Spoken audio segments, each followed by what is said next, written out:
IVF and miscarriage, both are like a very deadly combination. People always think that IVF is directly proportional to miscarriage, but it is not the truth. Obviously, what happens when like a biochemical pregnancy comes, the topic comes then because you have a beta HCG positive, then what happens? It subsequently starts dropping. So obviously for the patient it is a miscarriage, but the patient has to understand that if he or she would have tried naturally, they don't know how many cycles have dropped like this with the beta HCG coming positive and subsequently the patient getting periods. But since this time they are being monitored, so they are knowing that okay, look, it's positive and then it is negative. And we need to monitor it, believe me, because IVF, because when we put embryos in it, we need to monitor our embryos, where those embryos have gone, where they are implanted. So obviously the total number of miscarriages that is happening in the IVF cycle is much more than what is happening in a natural conception. It's not because it is truly much more. It is because those are more monitored cycles. Means you can say that if you are monitoring 100 patients for COVID, you are testing them. Then you can say all 100 patients staying in a simple community are being tested. You say like, oh, look, 50 are positive in that. If in a similar community, only you have tested 10 people and in that 2 is positive, you say, look, it is less. No, but it is not exactly less because you have not monitored all of them. So basically natural conceptions are not monitored that much as IVF conceptions are monitored. So you come to know more about it. So you say the miscarriage rate is more. Secondly, if there is like you have a gestational sac, it has miscarriaged, or you have a cardiac activity, it has miscarriaged. So now coming to the main point, what do we need to look up? What do we need to do for the next pregnancy? That is the biggest question. The patient will come and ask that whether same thing is going to happen in the next pregnancy or not. So in that case, we need to look up 2 things. One is the embryo, because that was responsible, it was put in the cavity.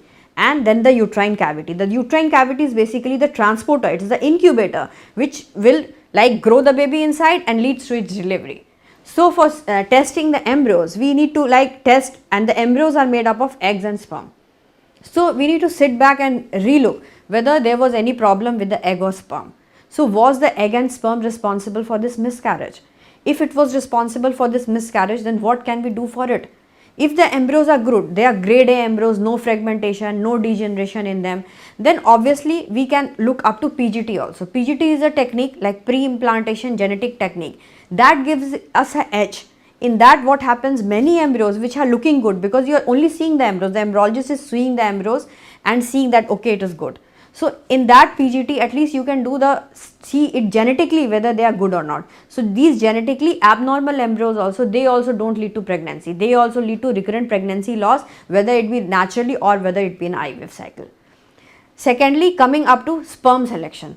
So the sperms are selected like normally, they are selected, the embryologist is seeing the sperms and the embryologist is selecting the sperms, and then he is putting those sperms in the eggs. But what happens? We can really change the sperm selection technique. We have got several protocols, like we can use MAX, we can use Qualis. These are sperm sorter techniques. In these more viable sperms who are going to give you more viable babies, they can be sorted out and they can be only put in those eggs which will be making good embryos. So these sperm sorter techniques that have been of latest advances, they definitely reduce your miscarriage rates. So now obviously if the embryos that you are going to put inside have been like scrutinized by doing these kind of technique, the sperm has been scrutinized, eggs have been scrutinized by seeing, because okay, it's the M2 sperm egg, it is not fragmented, it is not degenerated. So you are putting those sorted sperms on this. So obviously it is going to give you an edge, it is going to give you more good embryos. Those embryos also you can take for PGT. So like you are closing it, like you are sealing it, maximum you can do in the lab. Now secondly, coming to your incubator, the incubator means the uterus. So for that you need to recheck your uterus. So we can do scanning for them, we can do hysteroscopy for them if needed to see what is the minutest problem. But definitely we don't do all these tests as a basic modality, because if basically we are like testing all the patients for everything, it becomes very economically distressing for the patient and physically also. So patients who have one cycle failure, we definitely try them to take them off for like the basic test. We try to do the advanced test like any patient is coming, and definitely then the miscarriage rates do dip off. If we are doing PGT for the patients, if we are doing this all the hysteroscopy for the patient, and we are testing for everything, and then definitely we can just screen out those patients and tell. But believe me, after doing all this also, IVF does have, it is not 100%. So you have to be like, you have to take all the precautions, you have to follow all the guidelines, and you have to get everything screened, because you're getting an IVF cycle done and you have to be always on your alert. This information is being given to you because it is very essential that whenever you undergo an IVF cycle, you should know about all the pros and cons of it. We are giving you this information because of that. Please be with us. We care about you.